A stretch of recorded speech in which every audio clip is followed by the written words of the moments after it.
Did you know that every 45 seconds a person in the United States has a heart attack? So let's look at 3 B vitamins that can help you avoid becoming one of those statistics. So when it comes to protecting your heart, there are many things that you can and should do. But here we're going to focus on 3 vitamins. Vitamin B6, B12, and folic acid, which is vitamin B9. Now, these vitamins are involved in the function, of your body at such a basic level, that these may be the most involved nutrients in the overall function of your body. Yet being deficient in one or more of these is very common. This trio is involved in the formation of red blood cells and DNA and hormones. They support the building of muscle and they support your brain health and your energy levels and overall healing. Now, these 3 B vitamins also play a big role in preventing and treating many diseases, including the leading cause of death in the US, which is cardiovascular disease. Okay, so B6, B12, and folic acid can also protect your heart. And one reason is their ability to reduce homocysteine, which is an amino acid that is produced, in your body as part of normal cellular metabolism.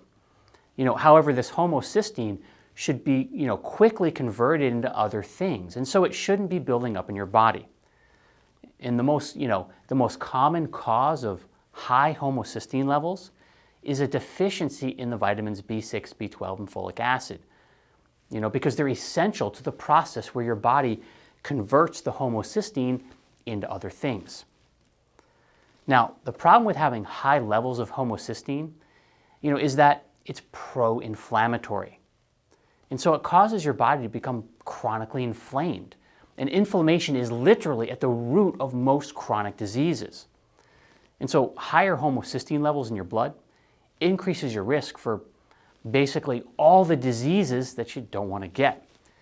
Now, homocysteine also specifically targets your vascular system by damaging the lining of your blood vessels. And this makes them more susceptible to plaque buildup. It also stimulates the growth of smooth muscle cells. And that might sound good, but in this case it's not, because it thickens and stiffens your artery walls, leading to narrowed blood vessels and restricted blood flow, which could set the stage for a heart attack or a stroke. And that's not all it does, because homocysteine further interferes with, how your cells use oxygen. And that encourages those harmful free radicals to build up. When you're producing more free radicals than your antioxidant system can handle, you end up in a state called oxidative stress. And that's a trigger for heart disease. All right, a recent study found that homocysteine levels were dangerously high in 30% of people over the age of 65, and also in 40% of people over the age of 80.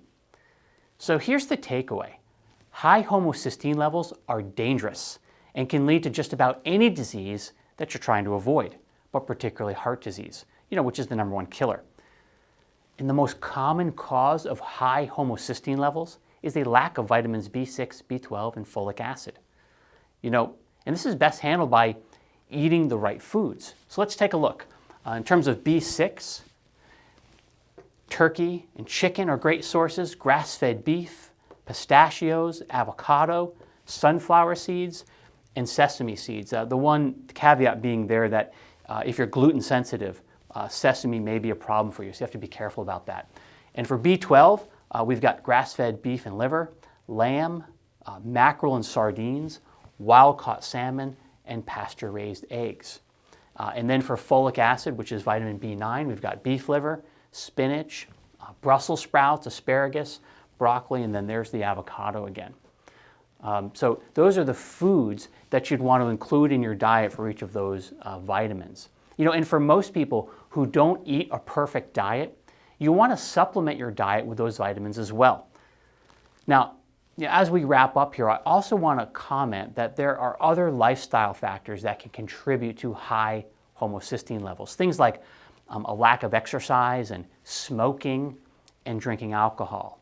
So to improve your chances of survival, I guess to put it mildly, you want to take those things into consideration as well. All right, so in terms of nutrition in your heart, make sure you're getting B6, B12, and folic acid from your food, and make sure you're also getting them in your vitamin regimen as well, whether it's in your multi or a B complex or other vitamins that you take. Okay, so if you found that video helpful, go ahead and like it and be sure to subscribe to my channel, so you don't miss out on the next video that I send out. I'll see you there.